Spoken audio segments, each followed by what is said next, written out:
Estamos de regresso e quando paramos para tomar um café, estávamos a falar do tempo atual, das candidaturas que pairam em Matosinhos.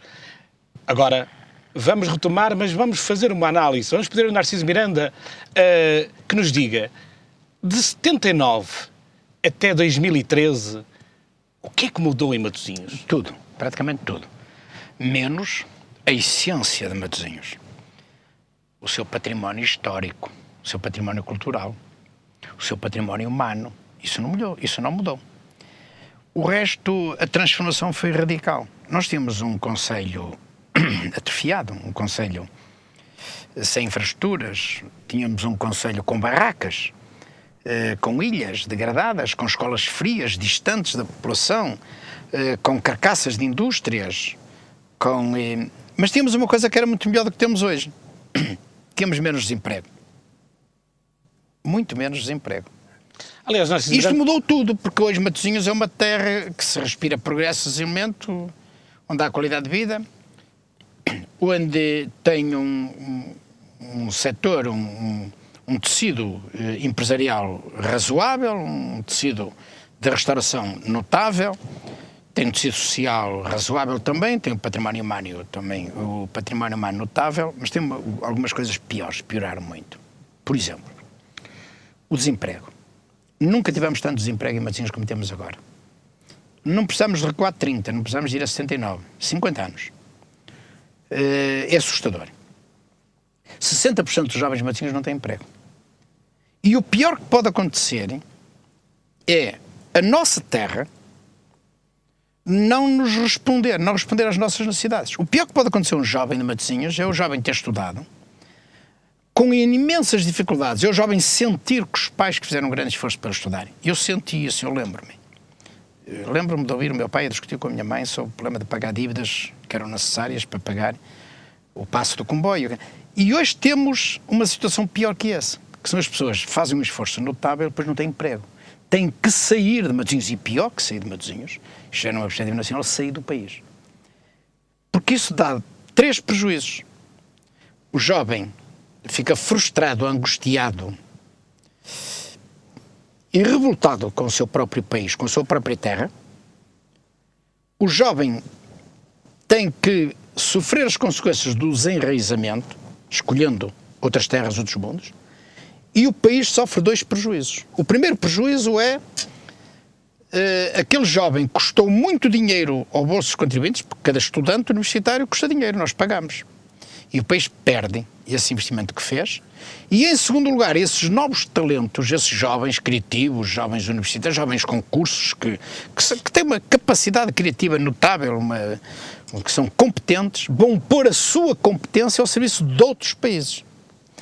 Por exemplo, eu tenho um rapaz que casou com a minha filha, um arquiteto que trabalhou com a Alcisa Vieira durante 7 anos e que, segundo dizem, é um excelente técnico. Está a trabalhar na Suíça. Teve que sair do seu país. Pior, teve que sair da sua terra, da terra onde nasceu. Ele é matosinhense de Gema, nasceu em Matosinhos. Andou na escola primária em Matosinhos, andou na escola secundária de Matosinhos. No Liceu de Matosinhos, no Liceu Augusto Gomes. Foi fazer a Faculdade de Arquitetura. Os pais fizeram um esforço enorme. E ele chega ao fim. A minha terra não me dá emprego. A minha terra não responde às minhas necessidades. Teve que ir embora. Está em Basileia a trabalhar e é respeitado. Mas no caso do Narciso Miranda, numa outra dimensão, eu vou-lhe perguntar, não acha que é um cidadão injustiçado? Isto porquê? Tinha um projeto, um trajeto para cumprir e alguém se lembrou a meio de o cortar de uma forma abrupta. Mas deixe-me dizer uma coisa. Se alguém na vida política, na vida partidária, destes tempos, não é do tempo de há 30 anos, destes tempos, está a pensar que vai ter um dia de sinais de gratidão e de reconhecimento no coração das estruturas partidárias e nas máquinas que alimentam os partidos, eu dou-lhe um conselho, desengane-se. Não pense assim. Porque não vai isso nunca acontecer. E, portanto, a vida política é assim. Mas Matosinhos provavelmente seria diferente. Mas sabe qual Matosinhos saiu a perder, não? Deixa-me dizer uma coisa. Ou baixa? Não sei, sabe que de substitutivas ali os cemitérios estão cheios. E se há alguns políticos que ainda estão aí no ativo, até em Matosinhos pensam assim. Eu nunca pensei assim. Eu nunca pensei assim. Essa pergunta pode fazer um dia deste ao Guilherme Pinto ou ao Oliveira, que talvez eles pensem assim, eu não penso. Porque, repare, deixa-me dizer uma coisa. Falou em gratidão. Eu não me considero injustiçado. Nem sinto os sinais de ingratidão, embora toda a gente me diga isso. Eu sei que se estão a referir ao socratismo, ao núcleo duro do Sócrates, que de facto cometeram para aí alguns desmandos, mas também puseram o Partido Socialista em 28%, já tiveram castigo. Foram os tais que prometeram milhares e milhares de empregos para Matosinhos. Cometeram as neiras por todo lado, só fizeram as neiras, falaram, só fizeram as neiras. Graças a Deus que o Partido Socialista está melhor que o António José Seguro, mas muito melhor, e que andaram por Matosinhos a prometer tudo e a não fazer nada. É preferível termos um partido, é preferível termos um líder de partido mais moderado, até admito que não tem um discurso tão agressivo, tão empolgante, mas com seriedade. A vertente que eu mais gosto no António José Seguro, no líder do Partido Socialista, é com um homem sereno e a sério. E, por outro lado, é socialista. Isto é de esquerda. Tem uma ideologia. É um homem que encarna o projeto da esquerda democrática, do socialismo e da social-democracia pura. O José Sócrates era um liberal. Eu não sei se era de esquerda, se era de direita, acho que era um liberal. Bom, mas deixe-me responder a esta questão da ingratidão. Eu sinto gratidão em Matosinhos. E essa gratidão vem de onde mais me interessa, que é do povo, dos cidadãos. Eu hoje sou acarinhado. Reparem, como é que é possível que ao fim de 7 anos que eu saí de Presidente de Câmara, seguramente mais de metade da população de Matosinhos ainda me trata por Senhor Presidente. Eu entrei aqui, uma jovem que estava aqui, disse: olha, o Presidente, não oferece um chazinho ao Sr. Presidente. Eu conheço a jovem, não sei de onde. Deve ser de Matosinhos, mas eu não faço ideia nenhuma. Se me perguntarem quem é, eu não sei. Claro. Mas reparem, isto é um sinal de gratidão, de reconhecimento. E este é o mais importante. É muito mais importante do que aquele que sai nos discursos. Muitas vezes com uma carga de hipocrisia tremenda. Reparem, ao fim de 7 anos, fizeram uma sondagem, que nem sequer foi da minha iniciativa, há pouco tempo, da Eurosondagem, que é uma empresa que trabalha para a SIC, portanto não é uma empresa vulgar, e quando perguntam aos cidadãos quem é que acha que tem melhores condições ou mais capaz para ser Presidente da Câmara, e ao fim de 7 anos, sem eu ser candidato, eu apareço com 11 pontos à frente, 11 pontos percentuais à frente daquele que está no exercício de funções há 7 anos. Eu nem sequer estou a desvalorizar o atual Presidente da Câmara, mas estes 2 dados, concretos, objetivos, são demonstrativos de afeto, de reconhecimento e de gratidão do povo. E esse é o que mais me interessa, com o devido respeito pelas opiniões dos outros. Esse é o que me interessa. Tive um período, reconheço, e termino com isto, reconheço que houve ali um período no Partido Socialista, mas foi um período, a história há de o demonstrar. Aqueles 6 anos, 7 anos da liderança de José Sócrates foram um período... Eu não quero dizer negro, porque acho que é muito violento. A história vai demonstrar que foi um período menos bom da história do Partido Socialista. É a única divergência que eu tenho com o Mário Soares, com o meu grande amigo Mário Soares. Que o Mário Soares acha que não, acha que o José Sócrates foi um grande líder. Não foi. O José Sócrates é um grande político, é um homem inteligente, é um homem com grande garra, com grande determinação, mas falta o resto, falta-lhe o afeto. Falta-lhe uma dose enorme de seriedade e sinceridade. E de exercer a política com paixão. Aliás, isso está-se a notar hoje. Como sabe, e os espectadores sabem, há 2 comentaristas ao mesmo tempo. Ao domingo. E quando ele começa a falar, a percentagem do Marcelo aumenta substancialmente porque toda a gente foge. Não diria toda a gente foge, mas as pessoas estão cansadas. Estão cansadas do Sócrates. Já não acreditam naquele tipo de... Exatamente. E eu acho que foi, já agora que falou nisto, eu vou lhe dizer uma coisa, a primeira vez que digo isto, eu acho que foi um erro o Sócrates regressar da maneira como regressou, vir aos domingos fazer debate político, porque banalizou-se, sem necessidade nenhuma. Porque, apesar de tudo, também é bom eu dizer isto. Eu acho que o Sócrates também fez coisas muito boas. Eu até acho que o primeiro mandato do Sócrates, sobretudo a primeira metade do mandato, foi muito bom. Ele apontou alguns caminhos reformistas muito interessantes. Depois, talvez se tenha deixado contaminar pelo poder.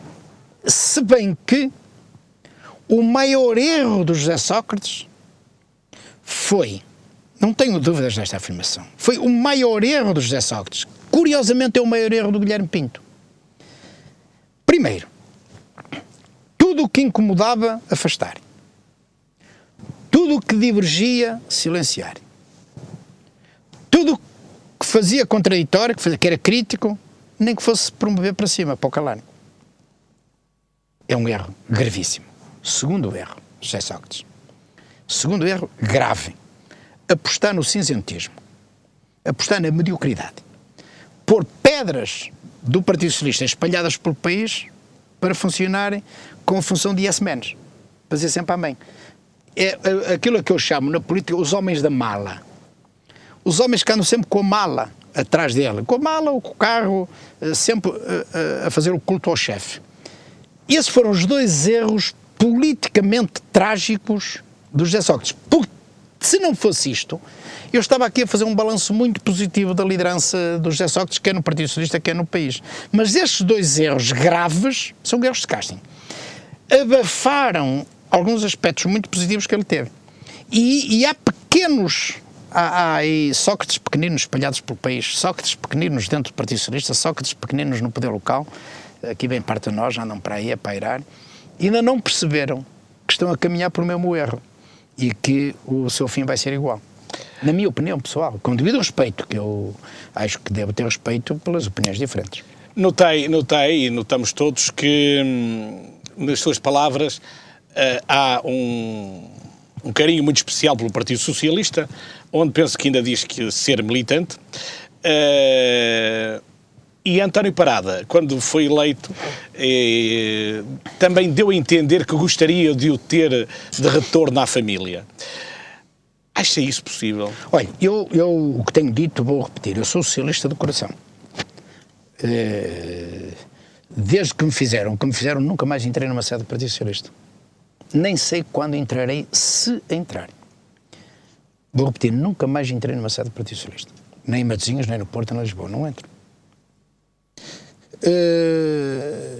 Pode ser que um dia, naturalmente, eu acabe por entrar. Mas acho que esse dia está longínquo. Quando eu digo que ainda sou militante, é porque é no sentido figurado. Eu até uma certa, no bom sentido da expressão, certa arrogância da minha parte. Repare, eu que sou contra a arrogância, dá-me gozo esta arrogância. Tentaram expulsar-me. O Sócrates, um conjunto de pessoas, obedecendo ao seu ex-líder amado, reuniram-se à pressa, uma das quais de Matosinhos, que entrou no Partido Socialista pela minha mão, e deliberaram expulsar o Narciso. Expulsemos o Narciso Miranda. Porque ele combateu essa coisa de ser candidato, etc, etc. E ainda não conseguiram concretizar esse objetivo, porque, entretanto, há um processo que foi para o Tribunal Constitucional. Mas isso, para mim, é irrelevante, porque se o Tribunal Constitucional decidir amanhã que eu que fui mal expulso e que tenho que voltar ao Partido Socialista, eu continuo a não entrar. Agora, eu sou socialista de coração. Sabe, eu conheço o atual líder do Partido Socialista, tinha 16 anos. Foi o atual líder do Partido Socialista, António José Seguro, que me propôs para militante honorário da JTS. Digo isto com orgulho. E olho para António José Seguro como um verdadeiro socialista. Um socialista que se inspirou nos valores do socialismo democrático. E eu acho que isso é importante, porque é um homem que tem ideologia. Isto é, o António José Seguro não está a liderar o Partido Socialista para ter poder. Não, ele é do Partido Socialista. 16 anos e andou sempre no meio do Partido Socialista. Bebeu a ideologia do Partido Socialista. Agora, provavelmente vai ser primeiro-ministro. Provavelmente não, tenho certeza que vai ser primeiro-ministro. Mas depois de ser primeiro-ministro, não sei por quanto tempo, espero que muito tempo, ele continua no Partido Socialista, continua socialista, continua com essa ideologia. Quanto ao que me disse o António Parada, vamos lá ver uma coisa, eu sou muito rigoroso naquilo que digo, naquilo que disse até agora, que digo e direi do António Parada.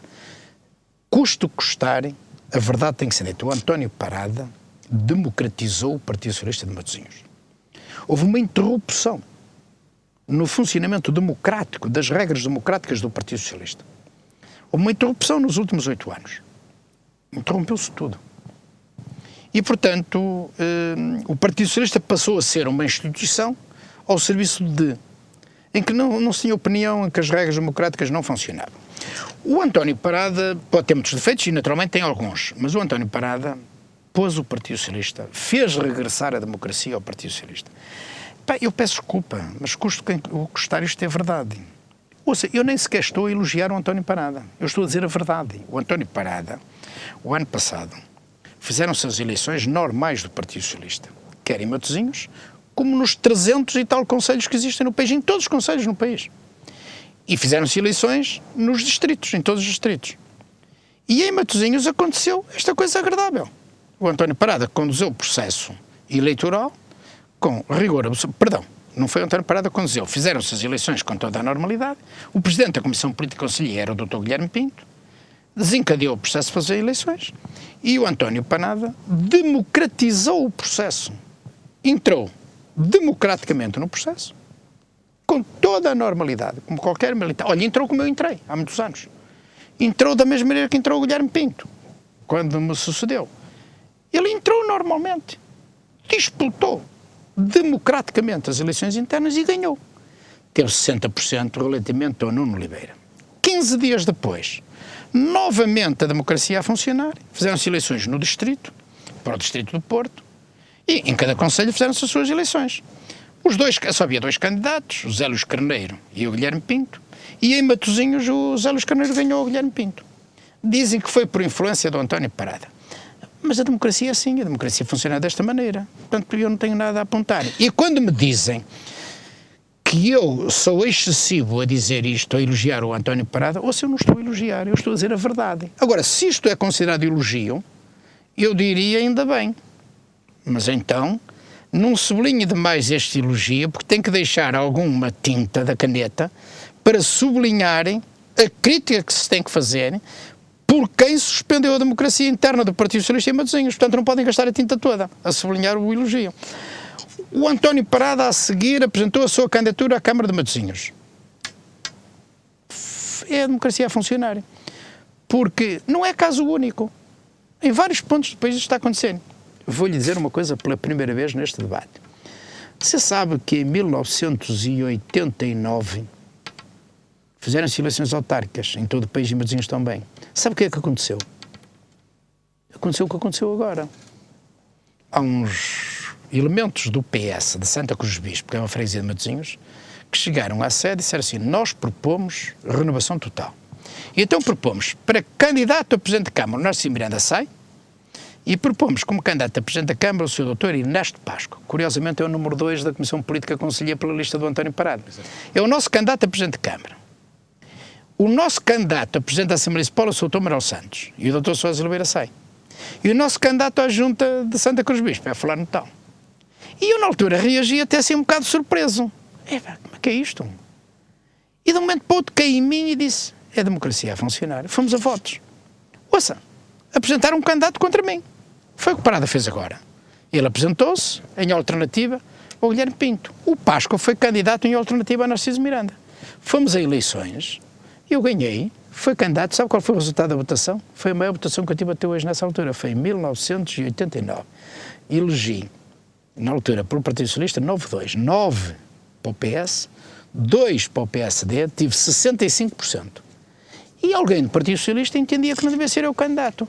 Ouça, acha que eu tive razões? Isso era motivo para eu me zangar com o Ernesto Páscoa? Somos extremamente amigos. Chegamos a um ponto muito importante. Vamos lá. Nós já chegamos à conclusão de que efetivamente reconhece méritos António José Seguro, acha que o Partido Socialista está no bom caminho, que vai ser poder no país, já elogiou os pré-candidatos à Câmara Municipal... Espero nunca ter razões para tirar estes elogios. Elogiou os pré-candidatos à Câmara Municipal de Matosinhos. Elogiou o líder do Partido Socialista do Distrito de Porto, que qualificou, José Luís Carneiro. Já nos deu conta de uma sondagem em que o dá como próximo Presidente da Câmara de Matosinhos. Sim, mas foi assim de passagem. E também eu sei outras sondagens que o indicam também. Não são sondagens de estações de televisão públicas, são aquelas sondagens que cada cidadão pode mandar fazer, desde que tenha dinheiro, pode mandá-las fazer. E também aí, Narciso Miranda está na liderança. Já me falaram dessas sondagens. Como matosinhense atento, eu estou quase inclinado a afirmar que Narciso Miranda vai mesmo candidatar-se. Sabe, não imagina com que a vontade eu que falo destas coisas e com que a vontade eu falo de Matosinhos de candidaturas. Sabe o que é que Matosinhos precisa neste momento? De uma enorme estabilidade. Sabe que Matosinhos precisa de alguém que seja uma alavanca. Matosinhos perdeu prestígio, perdeu capacidade reivindicativa, perdeu voz. E talvez esteja aqui a explicação de algum, para muita gente, excesso de silêncio da minha parte.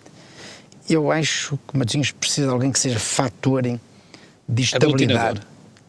Aglutinador, moderador e mobilizador. E eu sinto que estou a desempenhar essa função. Modéstia à parte. Sinceramente, que me desculpem as pessoas que isto não é nenhum excesso da minha parte. Até digo isto com um grande sentimento de humildade. Eu acho que eu sinto que hoje as pessoas se interrogam, umas dizem, ele tem que vir e tal, a gente precisa dele. Outros dizem assim, alguém a moderar, alguém a estabilizar. Aquela agressividade que surgiu aqui há tempos, sobretudo dentro do Partido Socialista. E eu sinto que sou um bocado aglutinador e que sou um bocado a minha responsabilidade, a minha experiência. Sou um homem muito experiente. Fui Presidente da Câmara há 27 anos, conheço os cantos da casa, conheço aquilo tudo. Portanto, permita-me que eu lhe diga uma coisa, deixemos o tempo correr. Há uma coisa que eu tenho coragem de dizer. Eu acho que esta maioria é para esquecer o mais depressa possível. Porque reparem, o grande erro do Guilherme Pinto foi não ter sabido assumir a liderança do projeto do Partido Socialista. Ele assumiu-se não como um líder do Partido Socialista, sem maioria, eu também já tive uma vez que não tive maioria, mas assumiu-se como um líder do Bloco Central. Com devido respeito, que não há problema nenhum nisso, mas isso é um erro gravíssimo. Foi um erro estratégico, porque se calhar há 4 anos, quando ele fez isto, ele pensava que ia dar resultado, mas ele tem que pensar, um líder tem que pensar nas consequências a médio e longo prazo, e ele não pensou. Quando fez isto em 2005, ele não pensou as consequências ele fez isto em 2009, e ele não pensou quais eram as consequências desta sua atitude em 2013. E esse é que foi o problema. Porque o PSD tem 2 vereadores estimáveis, excelentes pessoas. O Zé Guilherme Aguiar e outras senhoras são excelentes pessoas. Mas tiveram 3 anos e meio com o coração em Gaia. Eles são de Gaia. Eles só pensam em Gaia. Mas agora também já estão com a cabeça. Então, e Matosinhos? Os votantes do Partido Social Democrata perguntam, então, e nós, e Matosinhos? E a nossa terra? Onde é que estão aqui os representantes do PSD? Mas os socialistas, que essa é que é a questão mais importante, os socialistas, que são a maioria, dizem assim, ora bolas, então o nosso camarada, aquele que nós votámos por ele, então o Guilherme Pinto, que era o nosso candidato, agora anda ali aos abraços, com uma relação impressionante com as pessoas de Gaia. Os matosinhenses já nem sequer dizem com o PSD, com os nossos adversários, porque acho que os matosinhenses são muito tolerantes, percebem isso. Então andam aos abraços com pessoas que só pensam em Gaia, que só estão com o coração e com a cabeça em Gaia. E este foi o erro estratégico que provocou esta hecatombe política, esta hecatombe partidária, que não destruiu politicamente o Guilherme Pinto, mas caminha para isso. E o António Parada, nesse aspecto foi muito fino, percebeu isto a tempo. Percebeu que a esmagadora maioria dos militantes não gostaram desta atitude. Disseram assim, nós agora olhamos para a Câmara, onde é que está aquele que foi o nosso candidato, o nosso líder, que é o Dr. Guilherme Pinto? Não, ele agora não é, ele agora anda lá com os outros de Gaia. O António Parada percebeu isto, soube interpretar o sentimento dos militantes, que tem sempre um efeito alastrador, isto funciona como uma mancha de óleo, vai-se alastrando, e interpretou o que as pessoas pensam e assumiu a liderança do Partido Socialista. Quem sou eu para criticar esta atitude? Eu acho que, pelo menos, o António Parada, mostrou interpretar convenientemente a ideologia do Partido Socialista, os sentimentos do eleitorado do Partido Socialista, não estou a falar dos militantes, do eleitorado do Partido Socialista, e capitalizou, chamou a seu favor os erros gravíssimos do ponto de vista estratégico, do ponto de vista político, que o Guilherme Pinto cometeu. Mas não o suficiente para ser o candidato ideal à Câmara de Matosinhos, sob entendo. O povo é que vai dizer isso. Deixe de ser o povo a dizer isso. Mas o Narciso também diz. Eu nunca disse isso, nem digo que sim, nem que não. A única coisa que lhe digo é que eu acho que o Parada tem demonstrado nestes últimos tempos uma visão estratégica que me tem surpreendido pela positiva. Então é possível encarar que Narciso Miranda participa na lista de António Parada? Agora, isso não. Se nem pensar nisso. Então, ainda bem que fez essa pergunta, isso não é possível, mas não tem nada a ver com Parada nem com Narciso Miranda, tem a ver com a lei das coisas, que é uma regra, não há hipóteses nenhumas. Essa coisa que andaram a dizer, um jornal de dimensão nacional, Narciso vai ser candidato a Presidente da Assembleia Municipal, não é nada verdade. Deixem estar o Narciso Miranda sossegado, em paz. Que na altura certa vai aparecer. Exatamente. E a cumprir a sua tarefa de ser agregador, de ser uma alavanca capaz de aglutinar aquilo que é o essencial e pôr da parte o que é o supérfluo. Muito obrigado pela sua presença neste programa. E aliás, dou-lhes meus parabéns, que foi uma entrevista com os telespectadores perceberam, como nós percebemos aqui bem, qual é o futuro de Narciso Miranda e Matosinhos. Muito obrigado pela sua companhia. Até ao próximo.